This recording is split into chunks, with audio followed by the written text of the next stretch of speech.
अस्सलाम वालेकुम and good evening everybody. मैं हूं मेहर बुखारी। मुल्क में महंगाई की शरह 2 साल की बुलंद तरीन सतह पर पहुंच गई है।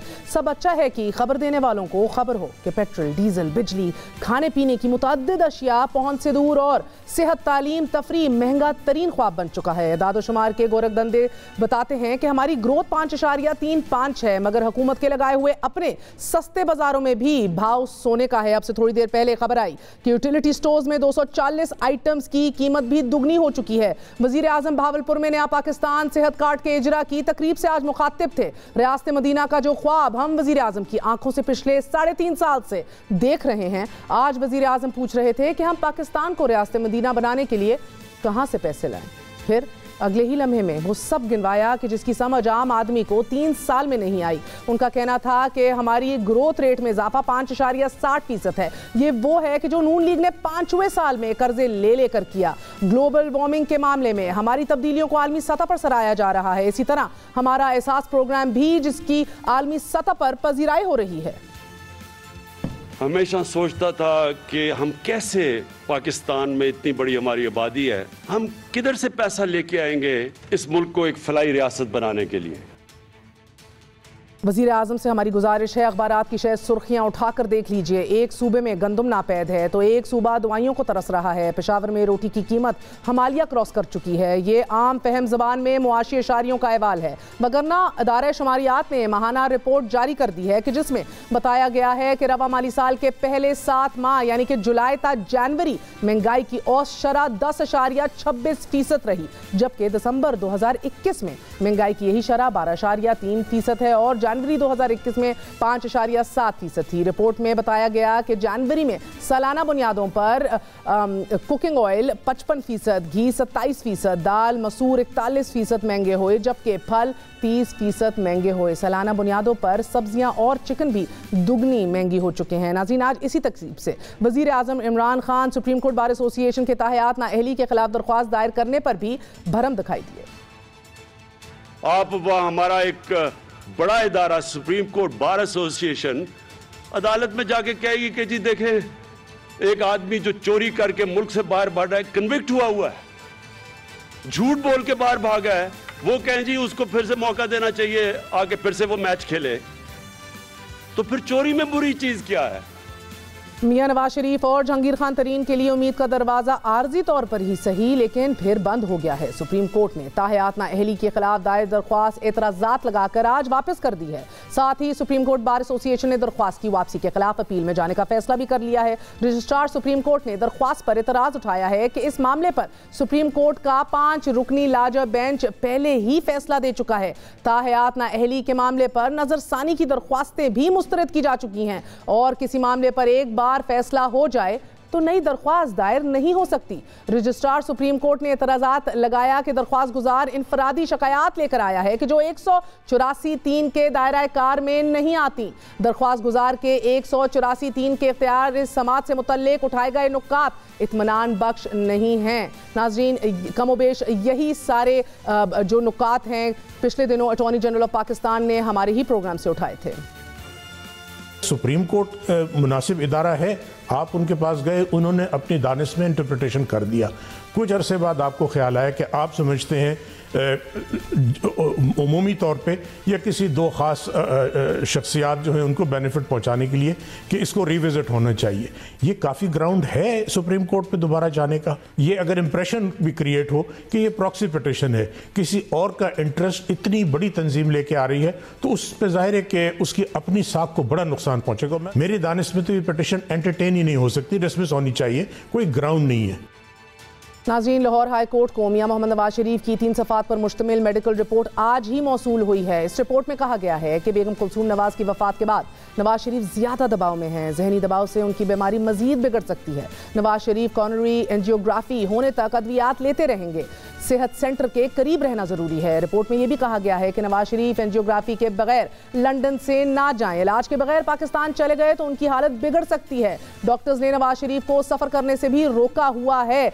कमोबेश दरवेश यही रिपोर्ट एग्जैक्टली 8 जुलाई 2021 को भी doctor David Lawrence consultant cardiothoracic surgeon ने भी शाया की थी, जिसके अंदर यही नुकात उठाए गए थे। और इस रिपोर्ट के अंदर कहा गया है कि शदीद दबाव में है, अंडर लॉट ऑफ स्ट्रेस। और इसके ऊपर यह भी कहा गया है कि एक टाकोटुबो सिंड्रोम है, टाकोटसुबो सिंड्रोम। नाजरीन, ये मरीज के दिल के मसल्स अचानक कमज़ोर हो जाते हैं इस सिंड्रोम से। बुनियादी वजूहात में ये बताया जाता है कि शदीद जिस्मानी या जज्बाती दबाव शामिल हैं, और जिसको ये सिंड्रोम होता है उसके कोई ना कोई करीबी अजीज़ का इंतकाल, ख़तरनाक हादसा या फिर अचानक बीमारी शामिल होते हैं। और ज़्यादातर अफराद इस सूरत हाल से 2 माह में निकल आते हैं। इस बीमारी में दिल की शक्ल तब्दील हो जाती है और दिल के खून को पंप करने की सलाहियत भी मुतासर होती है। इस सिंड्रोम के मुताबिक अहम अलामात में सीने में दर्द, सांस लेने में तकलीफ शामिल हैं। इस मर्ज में मरीज बेहोश भी हो सकता है और दवाइयों से दिल पर दबाव कम और मसल्स नॉर्मल हालात में आ जाते हैं। ये सिंड्रोम है। ऑफ कोर्स इसका जिक्र हुआ है इस लेटर में। आज लाहौर हाई कोर्ट में जमा कराई गई मियां मोहम्मद नवाज शरीफ की मेडिकल रिपोर्ट को हुकूमत ने जाली करार दे दिया है। एक डॉक्टर शॉल जो कि वाशिंगटन में रहते हैं, उन्होंने लंदन में रहने वाले नवाज शरीफ के बारे में ये कहा है कि वो बहुत स्ट्रेस में हैं और उनकी कोविड-19 की वजह से, और मेडिकल हालत ऐसी नहीं है कि वो पाकिस्तान ट्रैवल कर सकें। आप पाकिस्तान के जुडिशल सिस्टम का, पाकिस्तान के कवानीन का मजाक उड़ा रहे हैं। इसके अलावा इसका कोई और मकसद नहीं है। तो रिपोर्ट्स हैं जिनका एक पलंदा है, जो जाली रिपोर्ट्स का, जो शरीफ फैमिली तैयार करा के पाकिस्तान भेजी जा रही है, इससे एतराज़ करें, पाकिस्तान के लोगों के पैसे वापस करें। और मुझे उम्मीद है कि अदालत इसका न सिर्फ ये कि पिछले जिस तरीके से वो बाहर निकले उसका नोटिस लेगी, बल्कि जाली रिपोर्ट्स का भी सख्ती से नोटिस लिया जाएगा। एक तरफ तो मेडिकल रिपोर्ट्स में नवाज शरीफ को वतन वापस आने से रोका जा रहा है और दूसरी तरफ मरीम नवाज शरीफ साहिबा का कहना है कि मियां साहब की वापसी का फैसला पार्टी करेगी। आप मुझे ये गारंटी दें कि नवाज शरीफ वापस आएंगे, उनको इंसाफ मिलेगा और उनकी ज़िंदगी को ख़तरा नहीं होगा। इन कातिलों के हाथ में उनकी ज़िंदगी नहीं होगी। मैं उनको शाम की फ़्लाइट से बुलाऊंगी। मियां साहब इंशाअल्लाह ताला बहुत जल्द पाकिस्तान आएंगे, लेकिन उसका वक्त का जो तयन है मैं पहले भी कह चुकी हूँ कि वो इंशाअल्लाह ताला मुस्लिम लीग नून तय करेगी। अब मियां साहब की वापसी का फैसला पार्टी ने करना है, डॉक्टर्स ने करना है या फिर खुद मियां साहब ने करना है। इस हवाले से नून लीग खुद शशपंच का शिकार है और अगर डॉक्टर्स की हदायत पर ही मियां साहब ने वापस लौटना है तो फिर मियां साहब ने बजाते खुद जल्द पाकिस्तान आने का अंदिया क्यों दिया था। और अगर ये रिपोर्ट जाली है तो हुकूमत वक्त क्या इसको परसू करेगी, चैलेंज करेगी। यूके में बात करते हैं, वफाकी वज़ीर इत्तलात फवाद चौधरी साहब हमारे साथ मौजूद हैं। चौधरी साहब बहुत बहुत शुक्रिया साथ देने का। सर फरमाइएगा, आज पूरा दिन इसकी मीम्स बनती रही हैं, इस रिपोर्ट की मजाक भी उड़ाता रहा है सर, बड़े क्वेश्चनेबल मैं कहूँगी क्योंकि सेहत के मामले के ऊपर तो लाइट नहीं होता। क्वेश्चनेबल ट्वीट एक चीफ मिनिस्टर बुज़दार ने भी किया है कि हमारे पास दिल टूटने का सेहत कार्ड कवरेज देता है पाकिस्तान में। आपको लगता है is this in good taste, number 1? Number 2 sir, अगर आपको लगता है कि जाली है तो क्या आप इसको चैलेंज करेंगे यूके में?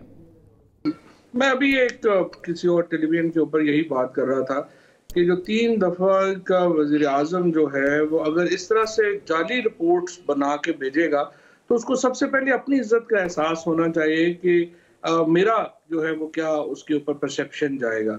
और तमाम जगह के ऊपर, और फिर जो बीमारियां भी जिस तरह से आपने लिखी और आपने देखा ही है कि जो उन्होंने लिख दिया कि जो एक औरतों की ख्वाब बीमारी है वो भी नवाज शरीफ साहब के खाते में इस तरह से डाल दी। एक टोटली नॉन सीरियस मज़ाका खेज रिपोर्ट एक ऐसे डॉक्टर की तरफ से जिसने उन्हें लंदन में आके देखा भी नहीं और अमेरिका से बैठ के रिपोर्ट जो है वो इस तरह से। सर ये अगर आप मुझे इजाजत दीजिए, एक तो आप बताइए ये आपकी खबर है या आपको लग रहा है जस्ट बिकॉज वो अमेरिका में मुकीम रहते हैं? बिकॉज वो माजी में जद्दा में भी और दुबई में भी ऑपरेट कर चुके हैं नवाज शरीफ साहब को। उनकी एक 2004 से ऑनवर्ड्स एक तारीख रही है नवाज शरीफ के साथ। उनका CV भी बड़ा तगड़ा है, हम अभी टेलीविजन पे भी दिखा देते हैं सर। ये cardiology fellowship Walter read army medical centre से इन्होंने अपना काम कंप्लीट किया है और इनको वर्ल्ड्स 3 बेस्ट इंटरवेंशनल कार्डियोलॉजिस्ट में इनका शुमार है। और ये Dick Cheney, Bill Clinton, Saudi kings जैसे बड़े बड़े तगड़े लोगों के और सेलिब्रिटीज के का इलाज करते रहते हैं। आपको वाकई लगता है सर ये तो रिसर्च ही बता रही है? आप इनके CV को आप डाउट कर रहे हैं? प्रियंका चोपड़ा वाली खबर तो बिक जाती है, ये भी इनकी CV है सर। ये जाली डॉक्टर हैं क्या?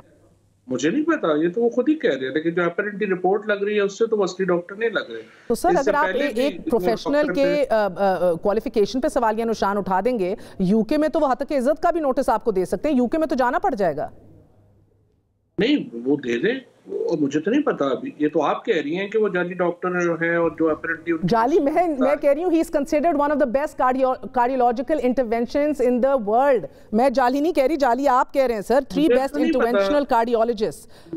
I mean, मुझे तो नहीं पता ये आप क्या रिसर्च, आप सर, आप वजीर इत्तलात हैं, आप रिसर्च करके नहीं बात करते। मेरा मतलब है आप क्यों, कैसे नहीं आपको पता? आप जाली कह रहे हैं रिपोर्ट को, आप डॉक्टर के ऊपर भी शक कर रहे हैं, मुझे बताइए ना कि आप महर आप किस बुनियाद पे ये कह रही हैं कि वो दुनिया के सबसे बेहतरीन डॉक्टर? सर आप किस बुनियाद पे कह रहे हैं कि वो जाली डॉक्टर है? मैं तो वो बता रही हूँ जो रिसर्च बता रही है सर, आप चेक करें। मैंने अपने मुझे आप पहले आप अपना बताएं ना। मैं आपको बता रही हूँ, रिसर्च पे बता रही हूँ sir. Go on the internet, talk to professional doctors. हम भी कार्डियोलॉजिस्ट को एक अदद जानते हैं। आप कोट कर दीजिए किसी कार्डियोलॉजिस्ट को, किसी मेडिकल सेंटर को, कोई मुझे फैसला अदालत का ले आइए कि इनको बार किया हुआ है या इनका मेडिकल लाइसेंस मंसूख कर दिया। नहीं, आपने अभी फरमाया है ये दुनिया के सबसे बेहतरीन कार्डियोलॉजिस्ट हैं। मैंने आपसे सिंपल सवाल पूछा है। ये एलिजाबेथ मरीजा इनकी बताई जाती हैं, या तो कह दें ये सब कुछ झूठ है। मेरा मतलब है इनकी क्वालिफिकेशन पे मैंने तो नहीं आपसे बहस करनी, आप वजीर इत्तलात हैं। आप या तो मुझे आज दावा करें कि ये 2 नंबर आदमी है, प्रोफेशनल नहीं है। आप ये देखिए महर, आप ये कह रही हैं बेसिकली, आपने अभी जो रिसर्च की है, जो जाहिर है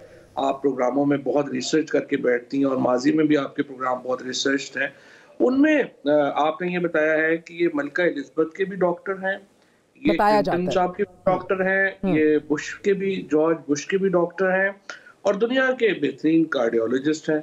अब अदालत में जब आएगा केस तो पता चल जाएगा कि ये सब सही है या नहीं है, क्योंकि मैं तो रिसर्च नहीं करके बैठा हुआ कि वो इतने बड़े डॉक्टर हैं। Sir he is a director interventional cardiology at Washington Adventist Health Care White Oak Medical Center, clinical professor of medicine. यानी कि मेरा मतलब है कि या तो मैं अब इस पे क्या आपसे 20 मिनट बहस करूं, या तो आप पहले इनकी क्वालिफिकेशन या 2 नंबरी या इनके खिलाफ कोई केस ले आते ना, तो या तो चले आप छोड़ दें। मैं कहती हूँ ये जैसे भी हैं, नवाज शरीफ साहब ने इनको चूज किया अपने लिए, आप कहते हैं रिपोर्ट जाली है, आप इसको चैलेंज करेंगे अमेरिका या यूके में? कैसे साबित करेंगे? देखिए फिलहाल तो मुझे नहीं पता कि आप क्यों अमेरिका और यूके में फौरन पहुंच जाती हैं और आप वहां पे जो है उसका आपको एतमाद है, वहां पे सही है। लेकिन असल बात तो ये है कि देखने वाली बात ये है कि जो अभी ये रिपोर्ट अदालत में जब आएगी और अदालत में इसको पहले शरीफ फैमिली की जो लॉयर है उन्होंने साबित करना है, अदालत को सेटिस्फाई करना है, हुकूमत को सेटिस्फाई करना है और अदालत को सेटिस्फाई करना है। लेकिन आप चाहती हैं कि बगैर अदालत को और हुकूमत को सेटिस्फाई किए हम अमेरिका और लंदन पहुंच जाएं, तो मुझे नहीं पता आपका क्या लॉजिक है। सर मैं ये नहीं चाहती, मैं बस ये चाहती हूँ जो आप कहें आप उसके पीछे खड़े तो। आपने भी हवा में कह दिया ये भी जाली है, इसको सपोर्ट नहीं करेंगे। दूसरा आपने डॉक्टर के ऊपर भी सवाल उठा दिए। मैं नहीं जानती, या तो हमें एनलाइटन करें सर, आप लोग बड़े बावसूख वजीर हैं, हमें एनलाइटन करें, 2 नंबर आदमी हैं तो हमें पता लगे, या तो फिर आप परसू करें। और आप कहते हैं मैं यूके अमेरिका क्यों चली गई? सर हद के इज्जत की तो कोई इज्जत ही नहीं करता पाकिस्तान में। शहबाज शरीफ भी आपके लीडर को लेकर गए अदालत, एक दफा भी पेशी नहीं की इमरान खान साहब ने। सर यूके में तो एटलीस्ट डेफेमेशन लॉज हो जाते हैं। सही कह रही हैं आप, इज्जत की इज्जत होती तो यहाँ तो बड़े एंकर जो हैं वो बैंकरप्ट हो चुके होते। ठीक है सर, आप यूके में ही कर दें सर, बड़े बड़े चैनल्स को भी पैसे निकालने हैं जिनने निकालने थे, आप जाएं ना, आपको कौन रोक रहा है?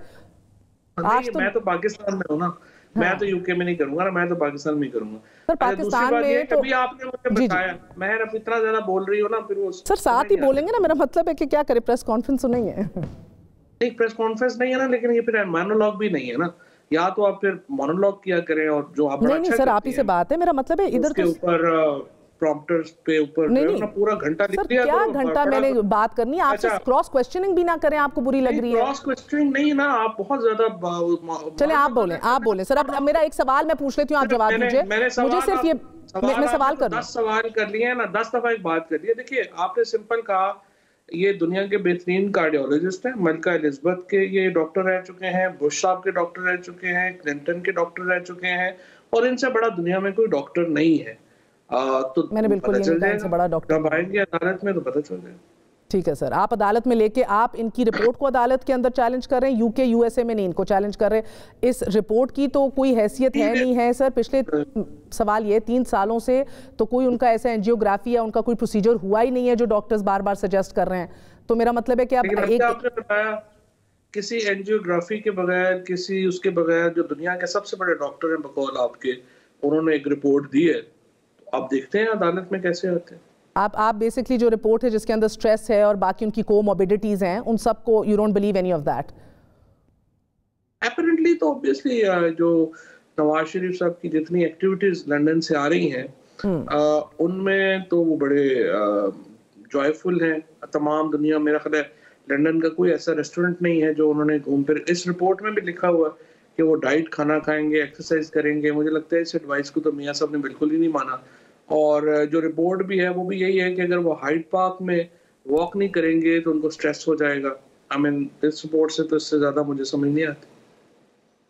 ठीक है सर, मुझे बताइए कि आपको क्या लग रहा है कि क्या बार्स भी पॉलिटिकल और सियासी हो गई हैं? आज इमरान खान साहब, वजीर आजम साहब बरहम थे बार्स की ताहियात नाइली के खिलाफ दरख्वास्त के हवाले से। Are the bars increasingly getting political? आप लॉयर भी हैं। नहीं, बार्स तो पॉलिटिकल ही है, उसमें तो कोई शुबा ही नहीं है। मेरा तो खैर बहुत करीबी चूंकि ताल्लुक है सुप्रीम कोर्ट बार एहसन बोन साहब से, हमारे जो सेक्रेटरी साहब हैं उनसे, फिर पाकिस्तान बार काउंसिल में, मैंने तो उनसे हमेशा ये एम्फेसिस किया है कि देखिए पाकिस्तान के अंदर पॉलिटिक्स जो है वो बड़ी बिटर है और पॉलिटिकल पार्टीज के अंदर एक बड़ी आपस में एक बिटरनेस है। तो इसमें जो बार का रोल ये है कि आप एक बड़ा रोल अदा करें और instead of becoming partisan in this politics, आप एक ऐसा प्लेटफॉर्म मुहैया करें पॉलिटिकल पार्टीज को जहां पर बड़े रिफॉर्म्स के ऊपर बात हो सके, जहां पे हम जुडिशियल रिफॉर्म के ऊपर बात कर सके, जहां पे हम इलेक्टोरल रिफॉर्म्स के ऊपर बात कर सके। ये इश्यूज हैं जिसके ऊपर बार को एक्चुअली लोगों को करीब लाने की जरूरत है।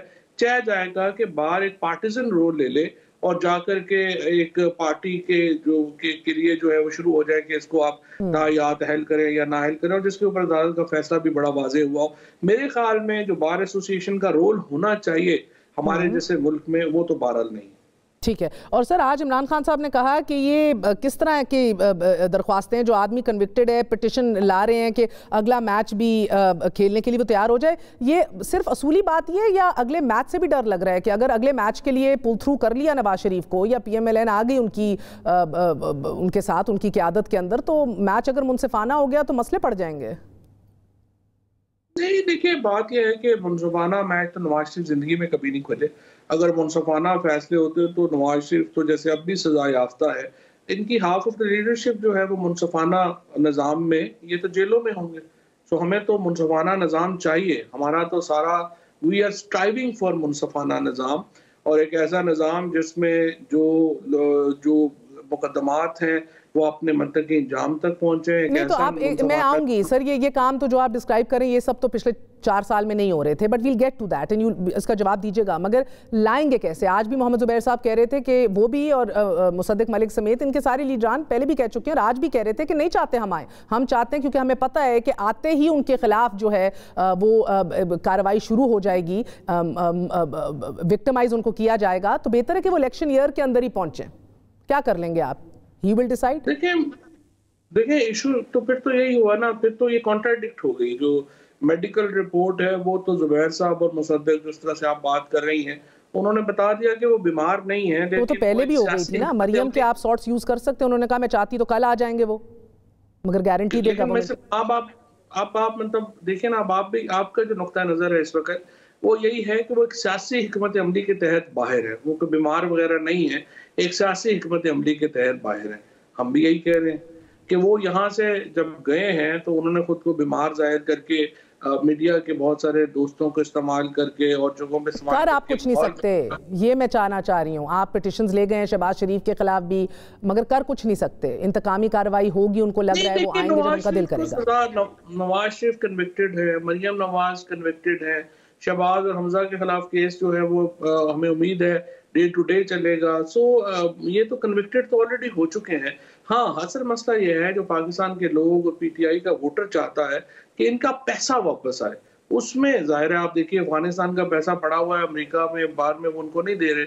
इसी तरीके से जो भी थर्ड वर्ल्ड के लोग हैं, और यूनाइटेड नेशंस ने भी ये बात कही कि थर्ड वर्ल्ड के मुल्कों का चोरी हुआ पैसा उनके हवाले नहीं किया जा रहा। ये एक ब्रॉडर इंटरनेशनल प्रॉब्लम है, ये पाकिस्तान का भी प्रॉब्लम। ठीक है, यानी कि ना पैसा वापस आएगा, वो भी उनकी स्वाबदीद है, उन्होंने कब वापस आना है वो भी उनकी स्वाबदीद है, तब तक ये कोर्ट के चक्कर, ये अटॉर्नी जनरल के खत, ये सब महज एक्टिविटी है, बिकॉज वोटर चाहता है तो कुछ ना कुछ हलचल तो दिखाई दे। सर प्रोग्राम में आगे बढ़ते हैं। नहीं हलचल नहीं है अभी। दोनों जो मैं समझता हूं ब्रिटिश गवर्नमेंट ने एक बड़ा अच्छा अभी स्टेप लिया जब उन्होंने उनकी एक्सटेंशन भी रिफ्यूज कर दी और उसके खिलाफ अपील भी रिफ्यूज कर दी, और अब नवाज शरीफ वहाँ पे अदालती वहाँ पे एक स्टे ऑर्डर के ऊपर है, और हमें उम्मीद यही है कि वो अदालती स्टे ऑर्डर भी उनका खत्म हो जाएगा तो वापस इंशाल्लाह उनको लेके आएंगे। अच्छा सर, मुझे ये बताइएगा कि अपने चौथे साल में आपकी हुकूमत, क्या अच्छा लगता है कि एक मुल्क का वजीर आजम जो है चौथे साल में भी नवाज और शहबाज शरीफ को याद कर रहा हो, ना कि वो 300 अरब डॉलर जो वापस लाने थे लूटी हुई रकम के, शहजाद अकबर को भी फारिग कर दिया, 300 अरब भी वापस नहीं आए, 190 मिलियन पाउंड मलिक रियाज के जो थे वो भी खुफिया तरीके से आए और खुफिया तरीके से कहाँ चले गए कोई नहीं जानता। यानी कि एहतसाब के अंदर भी साफ पानी से लेके मीर शकील रहमान का केस है, यानी 8-8 महीने आपने मीडिया हेड्स को इस सिस्टम में, आपके तहत इस सिस्टम में वो अंदर रहे हैं।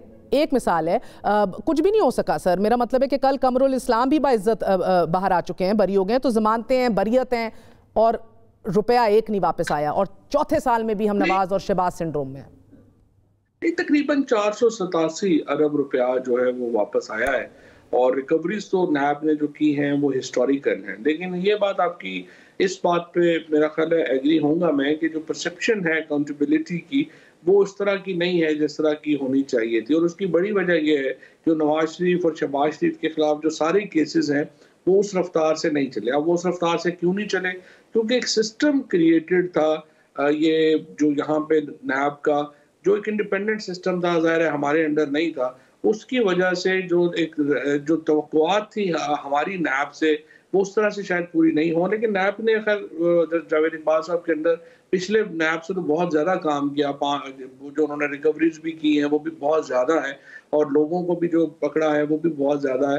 लेकिन अब हमारा लीगल सिस्टम उसमें लेकुनाज हैं, वो बिल्कुल सही बात है, उसमें अब है, अब हमें we have to live with that. Sir 487 अरब जिसका आप जिक्र कर रहे हैं, ये पब्लिक अकाउंट्स कमेटी भी इसकी खोज में दिख नहीं रहा, कभी वो आते नहीं है जावेद इकबाल साहब, कभी उनको कोविड हो जाता है, कभी वो मसरूफ़ होते हैं, पहुंचते नहीं है, जवाब नहीं देते, उनको आप लोग प्रोटेक्ट करके एक्सटेंशन देना चाह रहे हैं इमरान खान साहब, जबकि वो उनके अंडर जो केस एक भी बड़ी कन्विक्शन वो आपको डिलीवर नहीं कर सके। सो मेरा मतलब है कि ये बयानिया आपका पिटा है या आप गलत केसेस के ऊपर आप कह रहे हैं कि स्लो रफ्तार से चले?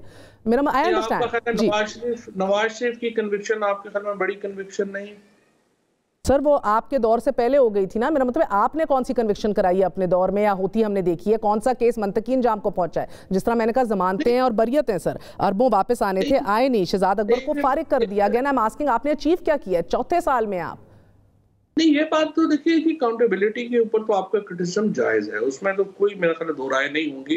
तो अगला इलेक्शन आप कैसे लड़ेंगे? आपका वोटर आपको क्यों वोट डाले? आप क्या कहेंगे? सिस्टम फारिग है, बंदे फारिग हैं, क्या मसला है? मेरा ये ख्याल है कि ये लोग जो हैं काफी हद तक एक्सपोज तो हो गए हैं, और लोगों को भी पता है कहाँ के ऊपर। अब देखिए ना, मसलन मरियम नवाज ने की 24 एडजमेंट्स हैं, इसी तरह से जो हमजा और शाह सलमा जो हैं अपने शहबाज शरीफ, उनकी कोई 18 के करीब एडजमेंट्स हैं।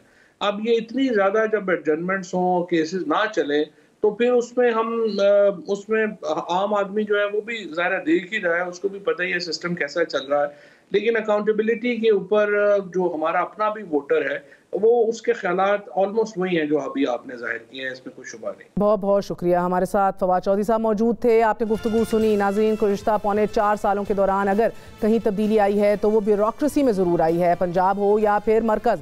वज़रा के कलमदान तब्दील होने के अलावा हमने देखा सिविल ब्यूरोक्रेसी बिलखसूस तब्दीलियों का शिकार रही है। 6 chairman FBR, 4 chairman board of investment, 4 secretary commerce, 6 IG Punjab, 4 chief secretary Punjab, 3 वफाकी सेक्रेटरी फाइनेंस, 3 चेयरमैन SECP और 4 कमिश्नर रावलपिंडी हमने देखे, 5 सेक्रेटरी दाखिला भी देख लिए हैं, 14 EC बखर भी देख लिए हैं, 6 कमिश्नर लाहौर भी देख लिए हैं, 7 कमिश्नर गुजरांवाला तब्दील किए जा चुके हैं। ये बड़े पैमाने के ऊपर तब्दीलियां हमने देखी हैं, जबकि वफाकी और सूबाई वज़रा की तब्दीली इसके अलावा है। और अब खबर आ रही है कि वज़ीर आज़म इमरान खान एक ऐसी नई मिसाइल कायम कर रहे हैं कि जिससे सिलेक्शन बोर्ड को नुकसान पहुंच रहा है। हालांकि उनका दावा था कि वो ब्यूरोक्रेसी को साफ, शफाफ, ट्रांसपेरेंट तरीके से चलाना चाहते हैं।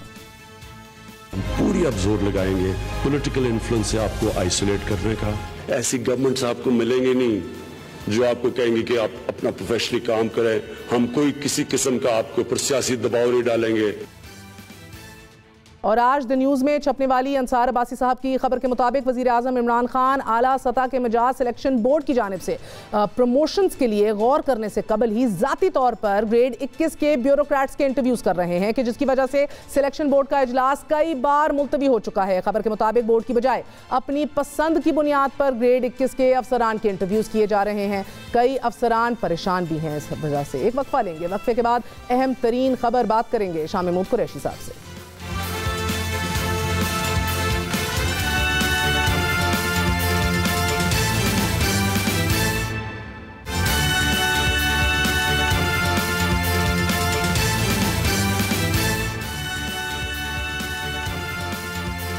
नाज़रीन, आज वफाकी वज़ीर ख़ारजा शाह महमूद कुरैशी साहब सेनेट में एक बार फिर बरसे और यूसुफ रज़ा गिलानी साहब को आड़े हाथों लिया। कल ही हमारे प्रोग्राम में गिलानी साहब ने दावा किया था कि वो फैसला कर चुके हैं कि वो कायदे हिज़्ब इख्तिलाफ सेनेट के तौर पे अब काम नहीं करेंगे, लेकिन आज ही उन्होंने ये फैसला वापस लिया और एक बार फिर सेनेट में अपनी नशिस्त पे बराजमान दिखाई दिए। और इस बात के ऊपर शाह महमूद कुरैशी साहब ने उनको आड़े हाथों लिया और एक कॉम्प्रोमाइज्ड अपोजिशन लीडर लेबल किया। हमारे साथ वफाकी वज़ीर ख़ारजा मौजूद हैं।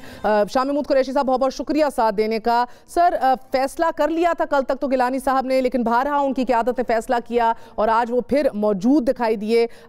मजबूरी थी सर, क़यादत एंड ऑफ द डे जो फैसला करती है, क्या आप सब उसको फॉलो नहीं करते?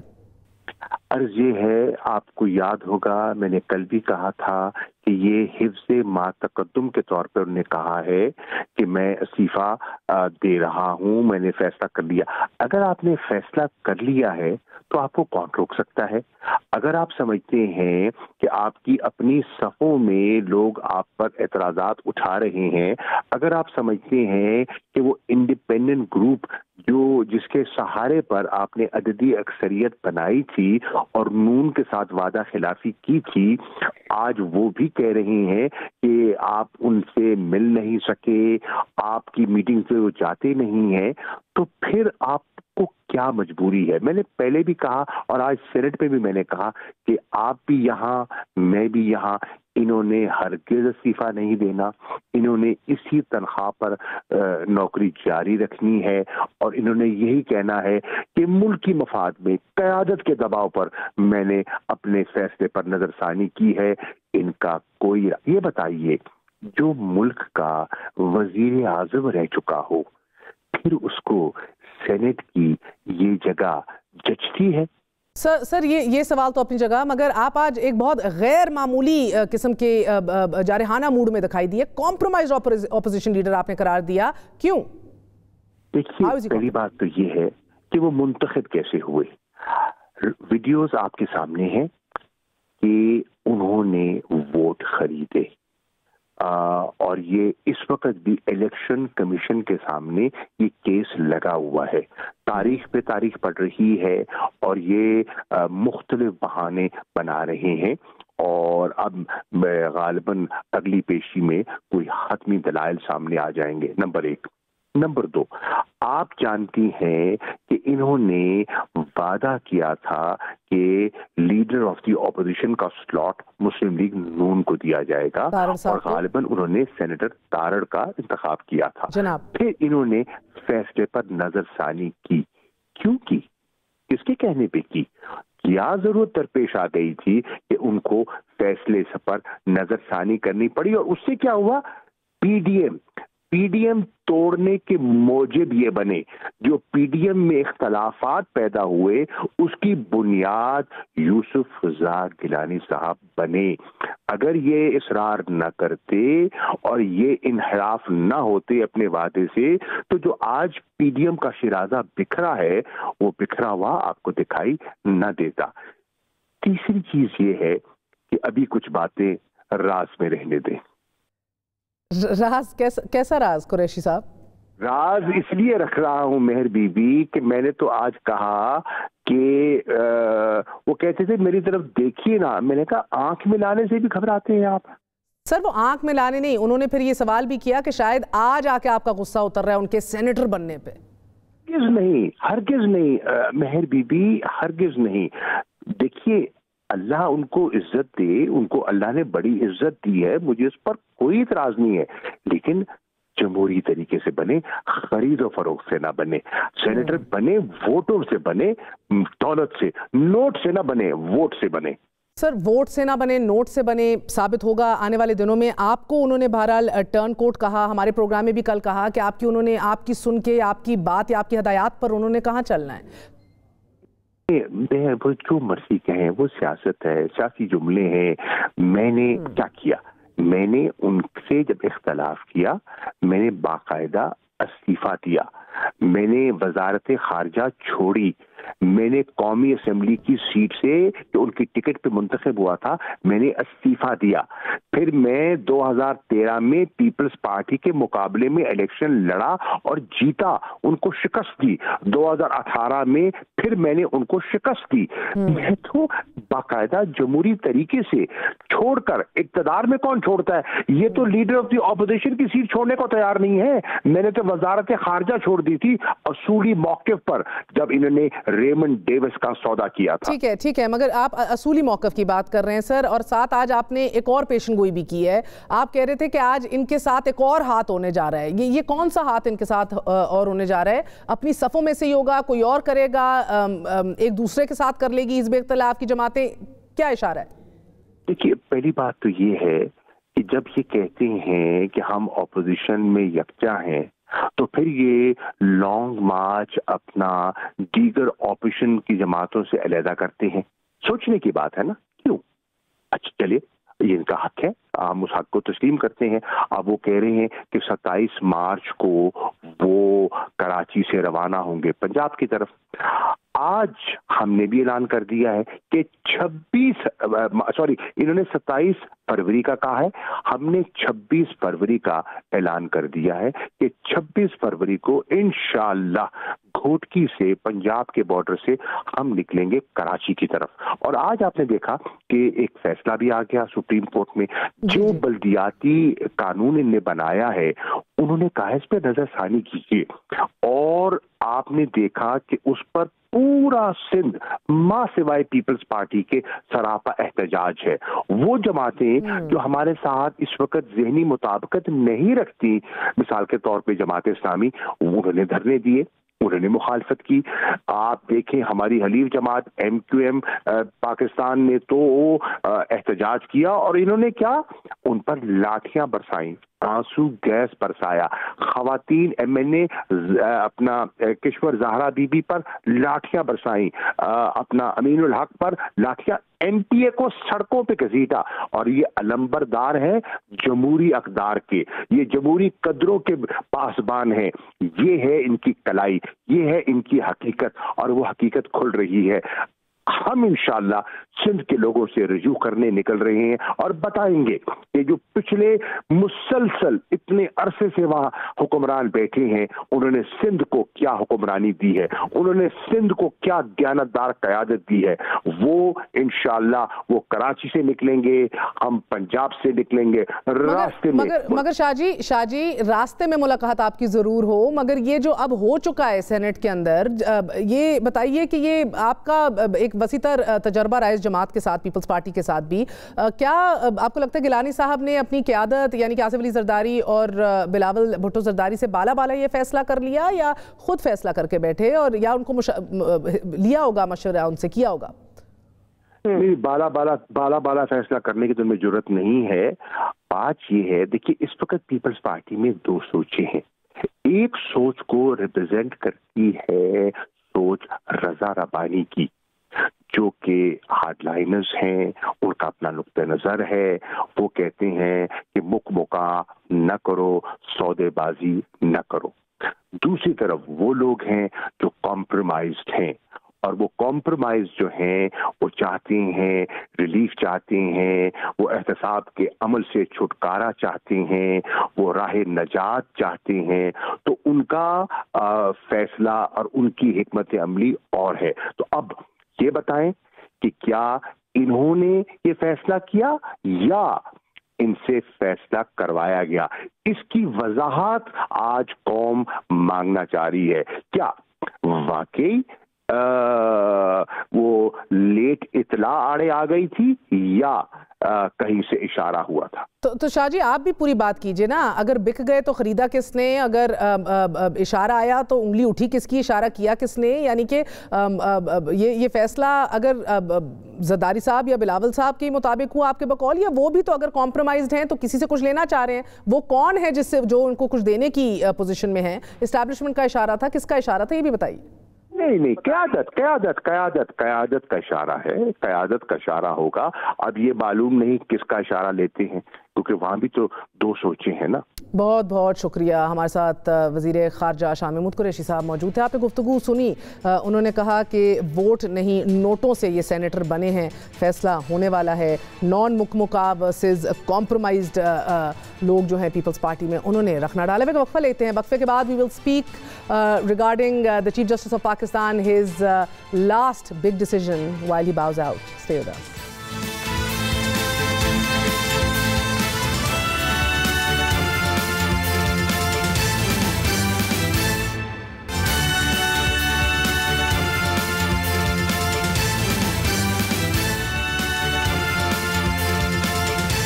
चीफ जस्टिस गुलजार अहमद ने सिंध लोकल गवर्नमेंट एक्ट से मुतल्लिक अपना आखिरी फैसला सुना दिया है। चीफ जस्टिस ने अपने फैसले में सिंध हुकूमत को बाइख्तियार बल्दियाती इदारे कायम करने का पाबंद कर दिया है। फैसले के मुताबिक मास्टर प्लान बनाना और इस पर अमल दरामद बल्दियाती हुकूमतों के इख्तियारात हैं। फैसले में कहा गया है कि बल्दियाती हुकूमत के तहत कोई नया मनसूबा सूबाई हुकूमत शुरू नहीं कर सकती। आइन के तहत बल्दियाती हुकूमत के माली, इंतजामी और सियासी इख्तियारात यकीनी बनाए जाएं। सिंध हुकूमत मकामी हुकूमतों के साथ हम आहंगी और अच्छा वर्किंग रिलेशन कायम करने की पाबंद है। अदालती फैसले में कहा गया है कि सिंध लोकल गवर्नमेंट एक्ट 2013 की शिक 74 और 75 कलअदम करार दी गई है और सिंध हुकूमत तमाम कवानीन की आर्टिकल 140A से हम आहंगी यकीनी बनाए। अदालत ने अपने फैसले में Sindh building control authority act और KDA कवानीन, मली डेवलपमेंट अथॉरिटी और हैदराबाद डेवलपमेंट अथॉरिटी के कवानीन आइन के मुताबिक तब्दील करने का हुक्म दिया है। इंसात नाजी चीफ मिनिस्टर सिंध का इसके ऊपर क्या रद्द अमल था, मुलाहिजा कीजिए। प्राइम मिनिस्टर के पावर, कौमी असम्बली के पावर, सूबाई असम्बली के पावर, चीफ मिनिस्टर के पावर, सूबाई काबीना के पावर, फेडरल काबीना के पावर लोकल काउंसिल्स को दिए जाए तो बाकी सारे घर बैठ जाए। आखिरी दिन भी है चीफ जस्टिस, तो मुझे पूरा एहतराम है।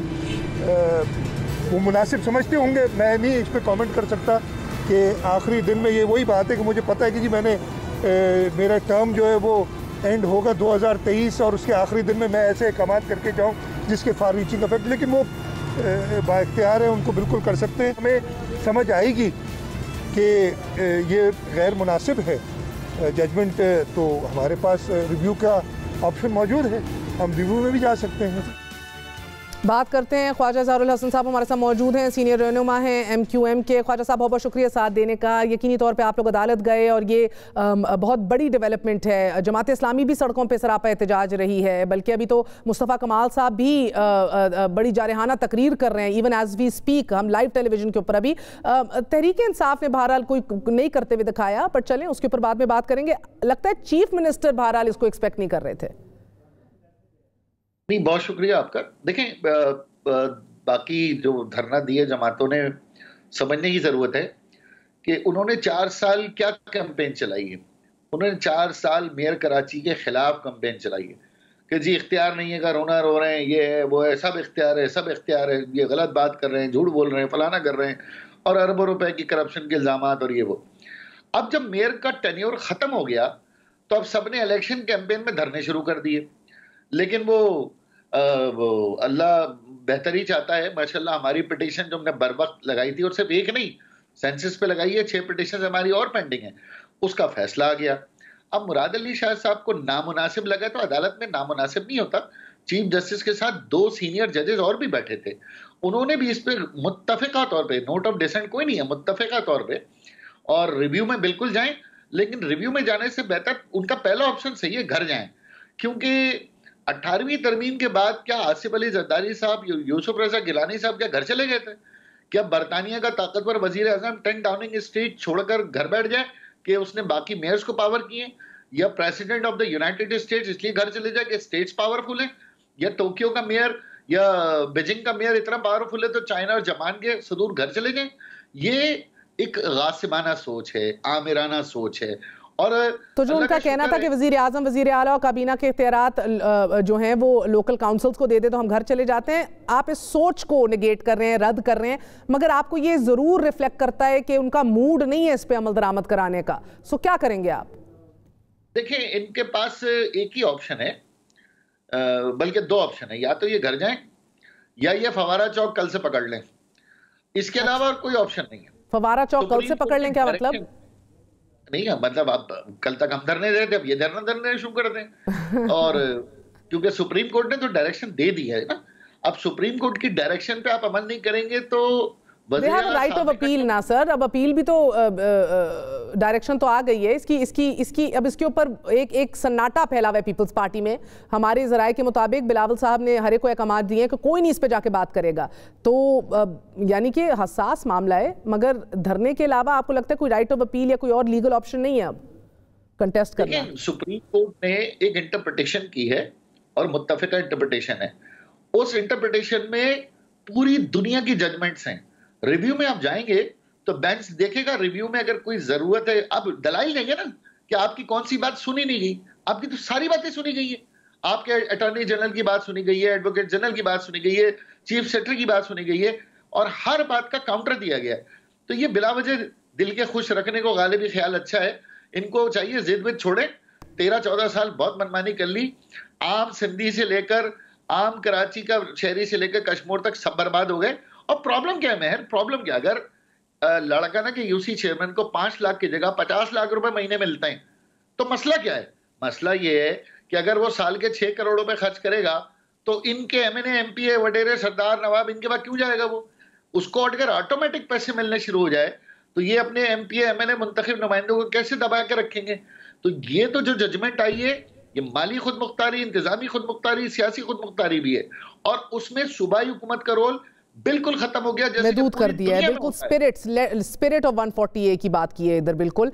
सो इट्स इंटरेस्टिंग, इसको अब देखना है कि इसको पैन आउट कैसे करते हैं। सर एक बहुत बड़ा एतराज़ रहा है आप सबका कि रेवेन्यू जनरेशन जो है वो बल्दियाती इदारों का इख्तियार है, फिर supreme Sindh control building authority का एक्ट हो, KDA हो, मलीर डेवलपमेंट अथॉरिटी हैदराबाद, इन सब के ऊपर उन्होंने कहा है कि एक बार फिर नज़रसानी की जाए। तो आपके सारे नुकात इधर एड्रेस हो गए हैं?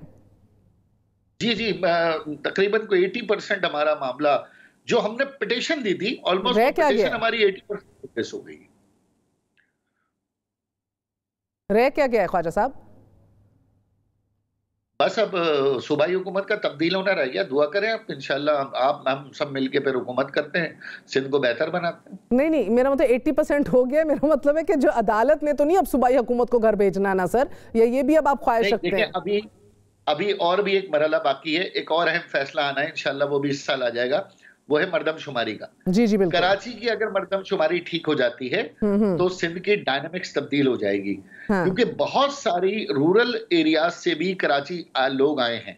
कराची की पॉपुलेशन ना सिर्फ इंटीरियर सिंध से बढ़ी है बल्कि पूरे पाकिस्तान से बढ़ी है। एक जजमेंट हमारी पिटीशन वो भी पेंडिंग है, इंशाल्लाह वो भी आती है, लेकिन बहरहाल वो आए या ना मैं तो आपसे पूछ रही हूँ सर, इसके ऊपर तो आपकी सारी जो लोकल बॉडीज के हवाले से आपके सारे रिजर्वेशंस थे वो एड्रेस हो गए हैं, अब ये अहकाम जारी कर दिए हैं। आप कह रहे हैं कि सीधा कोई और रास्ता नहीं है, इसके ऊपर अमल दरामद करना पड़ेगा हुकूमत वक्त को।